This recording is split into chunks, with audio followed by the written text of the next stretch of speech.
Good evening, holders and investors of Dito. Welcome to this video. This is Miss Jaydee for a Sunday episode of our daily stock market insights.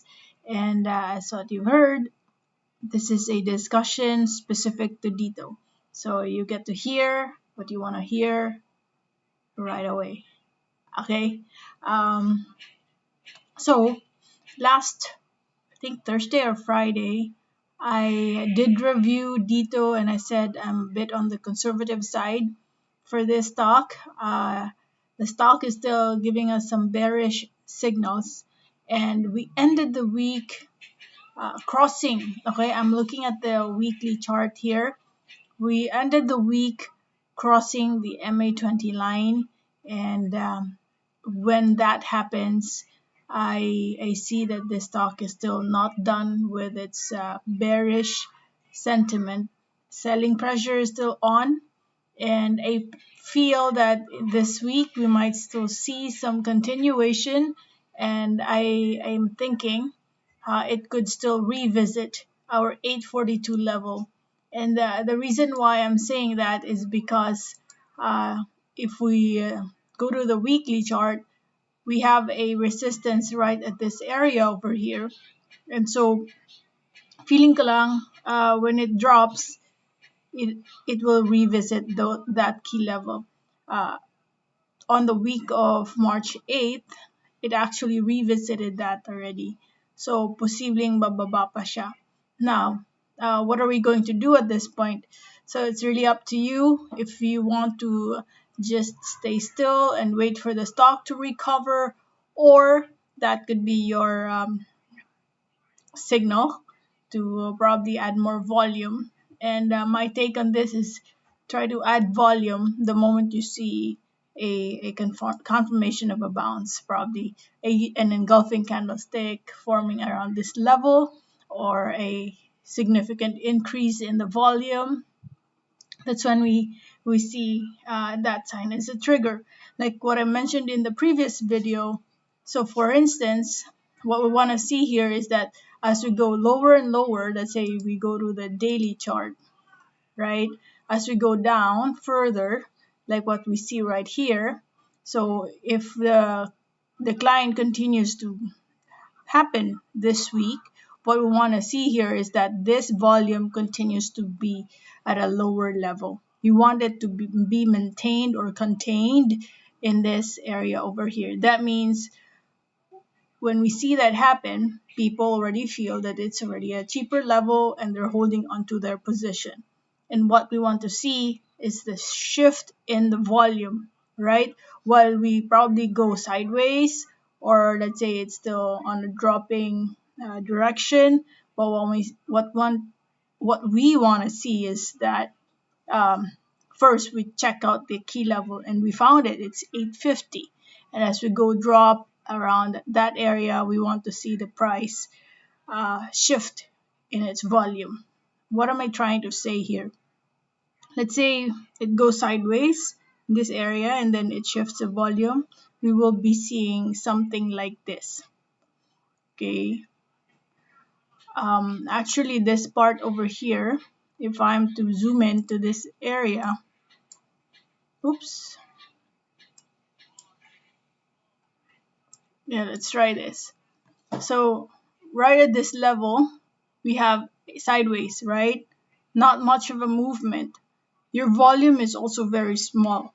Then all of a sudden, there was a shift, a sudden increase in the volume on this day. Also, it started triggering the upper Bollinger Band, which is my favorite setup.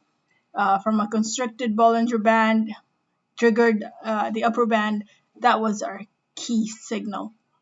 That was our signal. And so what happened next is a shift in the direction. Massive rally to the upside. Let's try another one over here.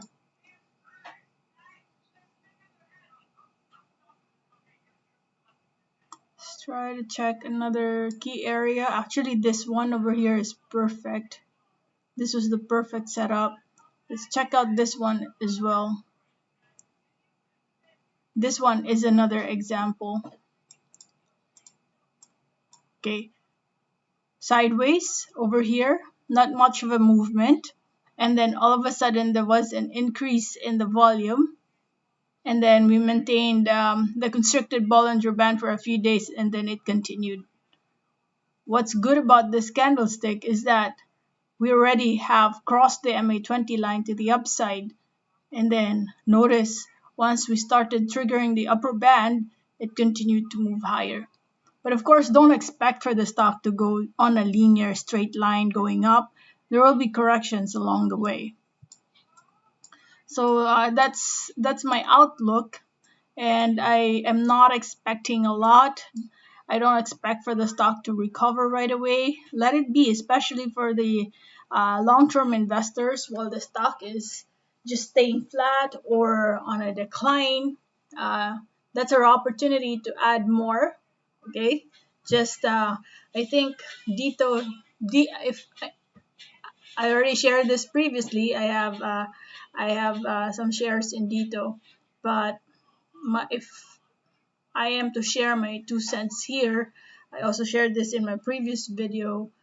Look at Dito in a long-term perspective. If you want to trade it, just leave some for long-term position, or mid to long-term exposure there, because there's really a good potential for the stock to recover in the long run. But right now, the market as a whole is on a slow motion, right? Because of what's happening in the pandemic, there's a surge in the cases again, so it's not helping the economy. Even if the stock is showing, if the stock is a growth stock, there's a big potential in the stock.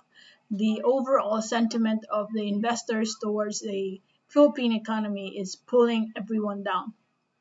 So it's up to you on how you look at the situation. Is it time for you to be more of an aggressive investor at this point, given that a lot of our stocks are really on a big sale?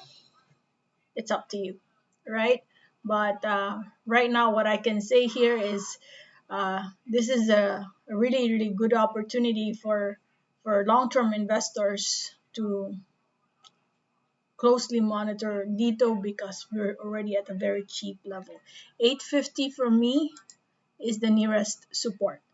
And on the conservative side, I think this week of March 22nd or March 21, I see the stock still either dropping or moving sideways in the 850 level. Okay, so I think that's my outlook for the week. Thank you guys for watching, and catch my next video. Bye bye for now.